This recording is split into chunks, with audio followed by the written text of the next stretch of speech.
Ya, Assalamualaikum warahmatullahi wabarakatuh. Sebelumnya terima kasih teman-teman yang sudah meluangkan waktu untuk mengikuti diskusi kita malam ini. Jadi sesuai dengan kesepakatan yang kita buat sebelumnya bahwa malam ini kita akan berdiskusi tentang implementasi Internet of Things pada Smart City. Adapun peserta diskusi pada malam ini kemudian ada Amalia Jasman, kemudian saya sendiri sebagai Surahmat. Oke, untuk mengefisienkan waktu, kita langsung saja memberikan kesempatan kepada Dr. Andi Handriati untuk menjelaskan bagaimana sebenarnya implementasi Internet of Things itu di Indonesia. Ya. Oke, waktu dan tempat kami persilakan. Ya, Internet of Things ini sebenarnya sesuatu yang baru ya, buat saya juga sesuatu yang baru. Jadi mungkin sudah lama, tapi saya baru mengenal, tidak terlalu mengenal begitu dalam. Jadi apa nanti kita kan nanti sharing ya, apa itu Internet of Things atau IoT. Jadi kalau yang dari saya baca-baca referensi, apa kebanyakan bahwa Internet of Things itu suatu teknologi yang membuat smart device atau device digital itu saling berhubungan dengan user pada waktu yang sama. Jadi melalui jaringan internet. Jadi hal ini nanti untuk pemerintahan, untuk smart city ini mungkin penting sekali ya. Jadi dalam melaksanakan kegiatan sehari-hari di pemerintahan antara satu unit dengan unit yang lain, itu bila saling membutuhkan data bisa menggunakan Internet of Things untuk saling bertukar data atau melakukan evaluasi data dan sebagainya. Mungkin dari teman-teman yang lain saya ya. Atau ini kan kalau tantangannya, maksudnya tantangan arsitektur, jadi masih banyak kayak gini kan dia bilang ternyata referensi arsitektur untuk membentuk menggunakan IoT ini ternyata dia masih banyak yang tidak kompatibel dengan mungkin ya, jadi antara alat satu dengan yang lain itu mungkin karena kecanggihan belum sampai di situ, jadi tidak kompatibel antara satu device dengan device yang lain. Jadi itulah kenapa mungkin belum terlalu IoT ini belum luas digunakan. Ya, jadi intinya bahwa untuk penerapan Internet of Things ini membutuhkan banyak sumber daya. Yang pertama karena keterhubungannya di antara satu device dengan device yang lain itu dilakukan secara real time. Jadi harus selalu menyala istilahnya kalau di ini.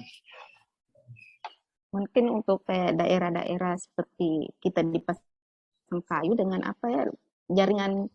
jaringan pun masih agak sulit, jadi penerapan untuk ini merupakan tantangan juga untuk penerapan IoT di Pasangkayu itu sendiri. Mungkin kalau di kota-kota besar. Ya, Putri Amalia Jasman silakan. Apa bedanya nih penerapan IoT sama yang di-share tadi sama Ibu Dokter yang SPBE yang pengalihan berbasis elektronik? Apa bedanya sebenarnya? Lebih spesifik, IoT ini lebih spesifik. Kalau berbasis elektronik itu lebih luas. Jadi ya IoT ini salah satu bentuk penggunaan SPBE, salah satunya. Jadi mungkin masih banyak yang lain. Jadi IoT ini salah satunya saja. Ya, jadi kalau IoT itu sebenarnya implementasinya itu lebih ke data-data yang secara real time. Contohnya misalnya yang paling nyata itu penggunaan sensor-sensor untuk kepentingan misalnya di medis. Contohnya misalnya yang pernah saya dengar ya. Jadi waktu saya kuliah dulu pernah ada seorang mahasiswa mengembangkan sebuah cincin yang bisa dipasang di jari seorang pasien. Jadi ketika pasien tersebut dijemput ke rumahnya, dipasangi cincin itu di tangannya, maka cincin ini akan mengirimkan secara real time misalnya detak jantungnya, ke rumah sakit. Jadi sehingga orang-orang di rumah sakit itu sudah mendapatkan data-data awal, sehingga pada saat penanganannya itu sudah disiapkan di rumah sakit. Itu contoh yang pertama. Kemudian yang kedua misalnya pendeteksi suhu. Jadi ini sudah pernah diterapkan di bandara. Jadi ketika seseorang melewati sensor itu, kemudian terdeteksi panasnya, ya itu akan memberikan pemberitahuan kepada petugas bahwa ada penumpang yang mungkin demam, mungkin seperti itu. Kemudian contoh-contoh lain misalnya alat-alat pendeteksi bencana. Contohnya misalnya alat pendeteksi tsunami yang dipasang di laut itu. Jadi ketika dia kena ombak yang besar, dia akan mengirimkan sinyal ke ini untuk memberikan pemberitahuan secara real time. Sistem namanya kayaknya tuh, Pak. Kenapa? Early Ya, early warning system ya. Itu menggunakan konsep IoT. Itu namanya internet. Setelah kita berdiskusi tadi teman-teman, pada akhirnya kita akan menyimpulkan hasil dari diskusi kita malam ini. Jadi yang pertama dari hasil diskusi tadi kita bisa menyimpulkan bahwa Internet of Things adalah teknologi yang membuat smart device atau device digital saling terhubung dengan user pada waktu yang sama melalui jaringan internet. Bisa saling bertukar data untuk kemudian digunakan untuk evaluasi data. Kemudian yang kedua, adapun contoh-contoh penerapan Internet of Things dalam konsep layanan.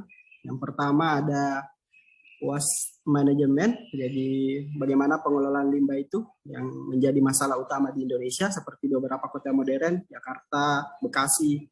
Karena biaya layanan dan masalah penyimpanan sampah pada akhirnya susah dijelaskan. Oke, kita lanjut yang contoh kedua, air quality monitoring, yaitu bagaimana Uni Eropa secara resmi mengadopsi 20-20-20 energi terbarukan yang menetapkan tujuan pengurangan perubahan iklim untuk dekade berikutnya. Ini juga menggunakan sistem IoT, kemudian ada smart parking, kemudian ada street lighting, kemudian ada otomatisasi kesehatan bangunan publik. Oke, yang selanjutnya kita simpulkan ada arsitektur yang dibutuhkan untuk konektivitas IoT pada smart city. Pertama ada infrastruktur jaringannya, kemudian yang kedua ada kapabilitas dan standarnya, kemudian yang ketiga ada konsumsi dayanya, kemudian yang keempat ada scalability-nya. Kemudian ada pun tantangan-tantangan IoT di Indonesia. Yang pertama yang seperti disebutkan pada arsitektur tadi itu, arsitektur itu menjadi tantangan yang paling pertama di Indonesia. Kemudian yang kedua ada tantangan teknisnya. Jadi teknologi IoT itu bisa menjadi lebih kompleks karena beberapa alasan. Pertama, legasi heterogeneous arsitektur yang ada pada teknologi jaringan aplikasi. Sebagai contoh, aplikasi dan environment yang berbeda juga membutuhkan teknologi yang berbeda pula. Jadi teknologi 2G berbeda dengan teknologi 5G. Jadi setiap ada perkembangan teknologi akan butuh teknis yang baru. Kemudian yang kedua, tantangan hardware, yaitu smart device dengan komunikasi inter-device yang sudah ditingkatkan akan mengalahkan smart system dengan derajat intelijen yang tinggi. Kemudian yang keempat, ada tantangan privasi dan keamanan. Kemudian yang kelima, ada tantangan standarisasi. Kemudian ada yang keenam atau yang terakhir, ada tantangan bisnis. Kemudian kita lanjut secara umum, kesimpulannya itu Indonesia masih memerlukan adaptasi dan meningkatkan teori Internet of Things arsitektural secara mendalam, standarisasi, kemudian interoperabilitasnya, energi sustainnya, serta arsitektur jaringan komunikasi yang memadai untuk menerapkan smart city yang reliable, efisien, dan adaptif terhadap perkembangan industri maupun sosial ekonomi. Kemudian yang kedua, perkembangan infrastruktur IoT akan memberikan tantangan sekaligus peluang besar bagi Indonesia. Maka dari itu pola kerjasama yang suportif dengan regulator mampu mempercepat terciptanya kota modern smart city. Oke, demikianlah kesimpulan dari diskusi kita malam ini, teman-teman. Jadi kita berharap bahwa kita terus meningkatkan keilmuan tentang penggunaan IoT ini untuk diskusi selanjutnya. Oke, terima kasih atas waktunya untuk berdiskusi. Saya mungkin tutup diskusi ini. Assalamualaikum warahmatullahi wabarakatuh. Waalaikumsalam warahmatullahi wabarakatuh.